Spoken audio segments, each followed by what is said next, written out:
Welcome to the Short Funk Podcast. I'm Tom Barbalet, and today, being stalked in Canberra, Australia. When I was a kid growing up in Australia, I was a single-parent child from age about 11. And growing up in a single-parent family, I started to realise that my place in the world was really very nihilistic. I was no longer really a devoted child. In fact, I hadn't really been a devoted child even when my parents were married. But I realised basically that no one had my back. And there were a variety of predatory men, some of whom were arrested, some of whom were never arrested, that seemed to be in awfully close proximity to me.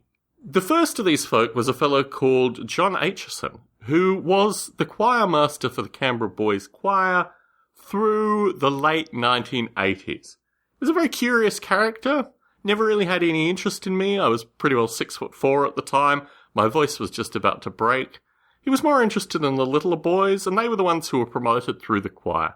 John Aitchison was the first person I knew in my immediate kind of child-adult relationships to be convicted of pedophilia, and he wasn't the last. And I started to realise, actually, because the boys he was interested in were from single-parent families, that there was a pattern of pedophiles actively going after kids who had slightly less parenting than those that were still in happily married families. My experience related to doing lighting, working on lighting into the evening in certain cases, and also associated with my work with antiviral software, which put me in the local university. There was a fellow who, as it was stated repeatedly when I tried to give evidence in these circumstances, was not a pedophile because he was not interested in young boys, he was interested in teenage boys, but this fellow had a rather curious effect on my life. And certainly through a period of time that most adolescents are at least dealing with the flirtations or actively putting out the flirtations towards young women, I was dealing with this predatory man who was taking far too strong an interest in me.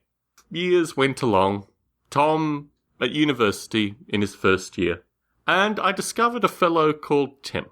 I took philosophy classes. In fact, I took basically every philosophy class the university offered. I found myself in a philosophy lecture, 6 p.m. Monday night, with a fellow not sitting next to me, but sitting one seat away from me. I looked over, smiled politely, and the fellow smiled back. At the end of the lecture, he said to me, "You're Tom Barbalet, aren't you?" And I said, yes, I am. He said, "You don't know me, but I know a lot of people who know you." And he proceeded to list a series of people who I didn't really know. Like, there was a person who I sat next to in a Year 9 maths class. There was a person who apparently had done some music with me when I was about 13. There were a wide variety of folk who really weren't like primary friends or even secondary friends. They were just incidental people that this fellow had kind of collected in a curious way. Finally, he mentioned the name of this gentleman who had taken an unsavoury interest in me a few years before. And I thought, gosh, well, I probably should go and have a coffee with this guy and have a bit of a talk to him. We went out to coffee. In fact, we didn't actually end up drinking coffee. We just drank the water that was on the table. And I realised that he was becoming kind of physically excited. He was touching himself, he was a little, just uneasy. And he proceeded to tell me that he had been taking photographs of me for the previous 2 years. It was an unhealthy obsession, in fact. At the conclusion of the conversation, he said to me, "Do you think we can be friends?" And I said to him, "No, I'm sorry, Tim, I don't think we can be friends." I was living on campus at the time. I woke up the morning following, and I proceeded to tell my friends associated with what had happened with me the evening before. There was some chuckling, there was some disbelief. As you might understand through listening to previous short funks, Tom likes to tell stories. Tom likes to tell particular stories, and this was a story that people found rather confusing, but nonetheless fitted into a category of bizarre Tom stories that occasionally involved legendary phone hackers, occasionally involved revolutionaries, militant revolutionaries that were cyber hippies. But this kind of fell into the category of these kind of stories. I didn't think much more of it. About a year later, I returned from spending time in Malaysia. My mother was a diplomat. And I got together with a group of friends. They'd organised a Tom's back, let's have a bit of a get-together meal at a local park. The park had I don't know if you'd call it a restaurant, I don't know if you'd call it a cafe, it was probably more like a sandwich bar that occasionally microwaved hot food, but we all ended up there. And I looked round the circle, and there were a bunch of people who I knew, and then there was this one guy. The people I knew, I'd gone to primary school with, I'd gone to high school with, I knew their names, some of them I'd been to their houses, some of them they'd been to my house. We were relatively good friends. And then there was this guy who was rubbing his body, and it was Tim. I went and talked to his girlfriend the next day, and by his insistence, Tim tagged along as well. He rolled his own cigarettes, smoked them, twitching uncontrollably, occasionally throwing the cigarettes onto the ground, and I said that I thought he needed mental help. That this thing that he was doing just wasn't good for either of us, and that he just needed to move on. I'd hoped that that was the last interaction that I would have with Tim.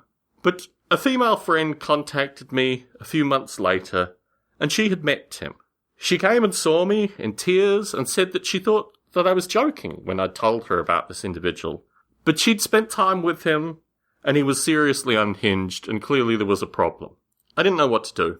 I thought I'd basically been ignoring him. I'd seen him photographing me a couple of times, but I really wasn't that interested in having a drawn-out discussion with this individual. A few months later, one of my closest friends approached me. He said he'd been at a party. In fact, he had a romantic interest with the girl who had been dating Tim, but now I guess had just put him aside. I'd heard from various people, as these whisper stories go, that Tim's interest in this girl came purely through when she talked about me. And it was all very curious and slightly perverse. But my friend's experience had been far more disturbed. He'd gone to a party that the girl had thrown, Tim had turned up, and Tim had basically focused his attention on my friend. This is the guy I went to Elance with. I know him very well. We're very close. Decades after knowing each other, he came and stayed with me for 3 weeks without any complaint. That's how close we know each other. He said that Tim had produced a photo of me, a photo in a cafeteria, probably the university cafeteria, and had proceeded to stab it with a blade in front of my friend, talking about how he was going to kill me, how I had to die, how all these problems were caused by the fact that I had pushed him away, and this was a deep, mortal issue for him. I went to the police station. I considered putting a restraining order on this individual.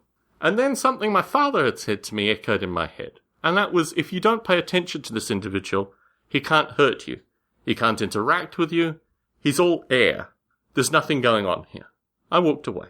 Just before I was leaving Australia, I went to a market to buy some fresh fruit and vegetables, and I saw Tim, who was blind by this stage. He'd drunk some methylated spirits, apparently. He was being led around by his ex-girlfriend. I thought to myself, how's that? Even the lunatic that stalks me is still okay with women. Me, pathetically single. One footnote to this. I worked very briefly with an individual called Joe Berger. Exactly the same thing happened to him, except it was his girlfriend's ex-boyfriend. The ex-boyfriend had made various threats. Joe Berger had told his friends. The friends had laughed about it. Finally, Joe Berger was killed by this guy with a machete. Joe Berger walked the same route. I'd walked it with him on one occasion to his office. I knew where he worked. I'd walked the route previously. The fellow was waiting just before he got to his office, and he hacked him apart.